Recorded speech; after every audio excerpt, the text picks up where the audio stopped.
Hello everyone. So for this video, I'll be teaching you how to disassemble your Rakk Talan mouse. So what I have here is the Rakk Talan wireless. And tara, buksan natin siya, no. So remove nyo lang lahat ng removable parts first. Yan. So yung cover, yung pindutan, left and right clicker, and yung dongle. Yan. So this is how it looks like pag natanggal nyo na yung kanyang laman, no.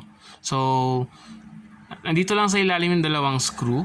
You don't need to remove yung sa mouse glider sa taas. In other ways, no, or some other ways, binoblower muna nito dito para uminit so that it is easy to remove this mouse glider, no, which is that is a better approach, no. Pero since wala tayong blower, I'll just remove this one using a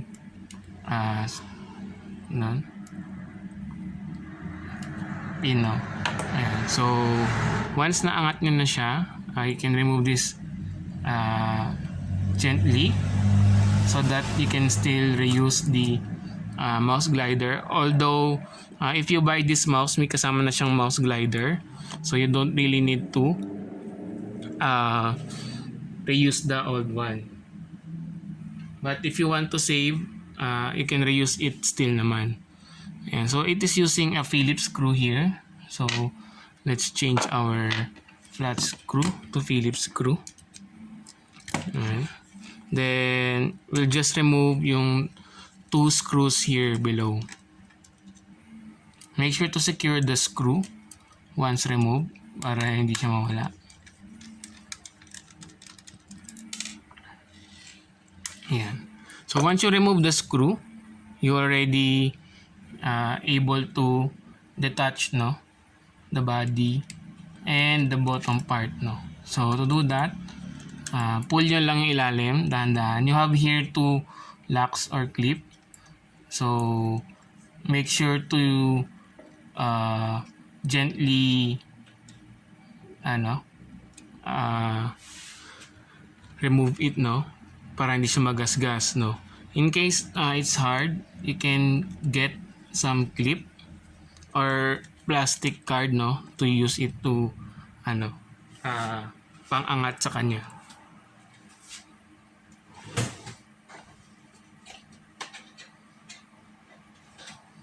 Yan. So kumuha lang ako ng card and let's use this card. Yan. So just follow the line here. Yan. Yan. So marinig yung clicking sound, ibig sabihin bumukas na siya. So sa left side and the right side also, do it gently.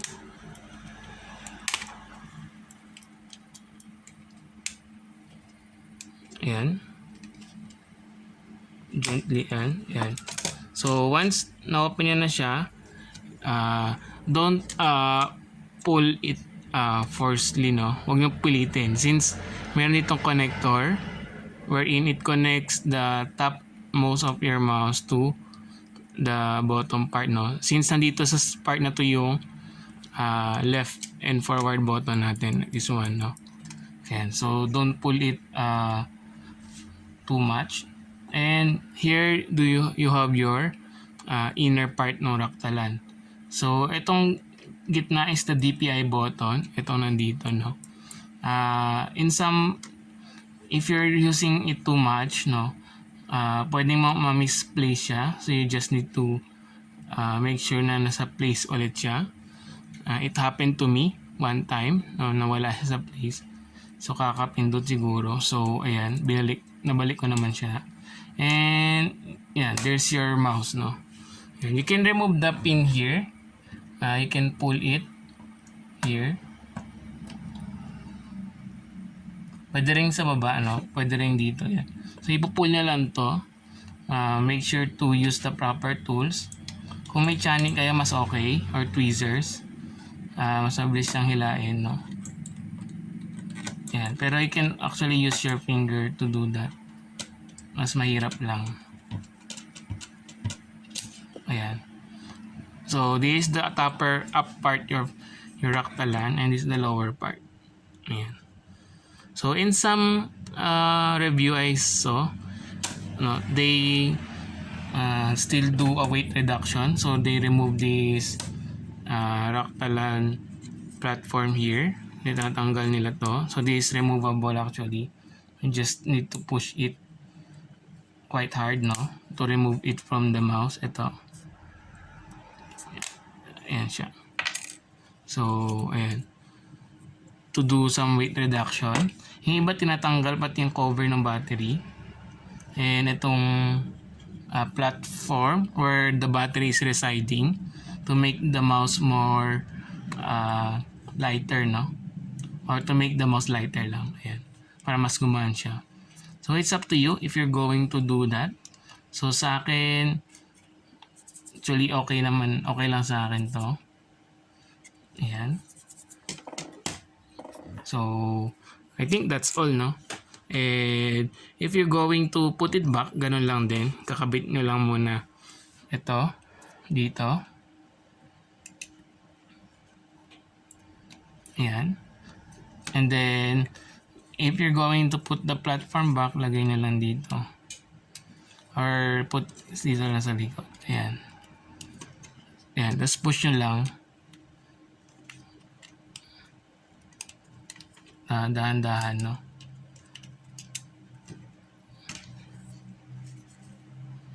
Push nyo lang siya.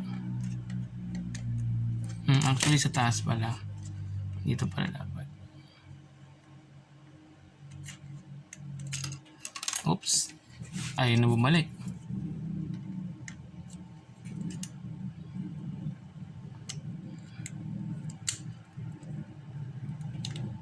So, may pins kasi siya dito sa gilid, no? So, di siya sumasakto. Ayan. I-press down nyo na lang siya ng pag nasakto nyo na yung na-align nyo na siya, press down nyo na lang siya. Ayan. So, maglalak kasi siya eh.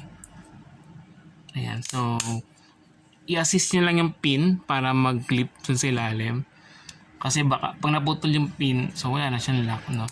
Ayan. So, make sure i-assist nyo lang siya para tama yung malaglagan niya. Then, just, ayan, patong nyo lang ulit. Ayan. So, yung wire naman sa gilid, automatic, it will be put into place naman. Ayan. So, click nyo lang to. Ayan. And then, ayan, press down nyo lang. Ayan. So, clicky pa rin siya. Also, you can change the Huano switch there. In case ayaw nyo na yung switch na yun. So, ganun lang gagawin nyo. You need some soldering iron lang ata, no? To do that. Ayan. So, after that, yan, balik nyo lang to. Balik nyo lang to. Balik nyo lang to. Ayan. Tapos, return nyo lang din yung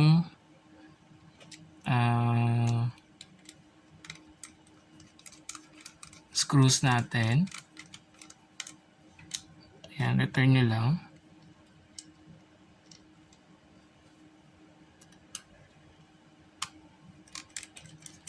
And there you go. So, nabalik na yung Rakk Talan mouse nyo. Ayan. So, you can use the old mouse glider to cover it again. So, in case hindi na siya sticky, you can just replace this one with the one given dun sa package, no?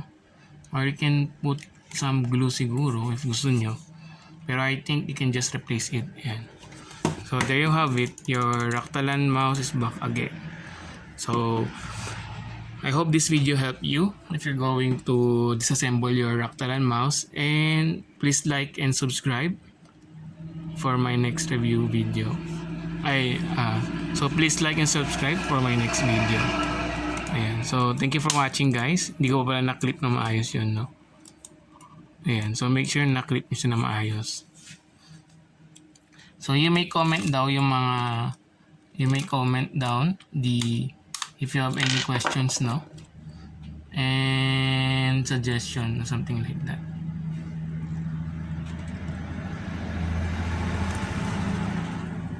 So there you have it guys, your Rakk Talan mouse. Again, thank you for watching.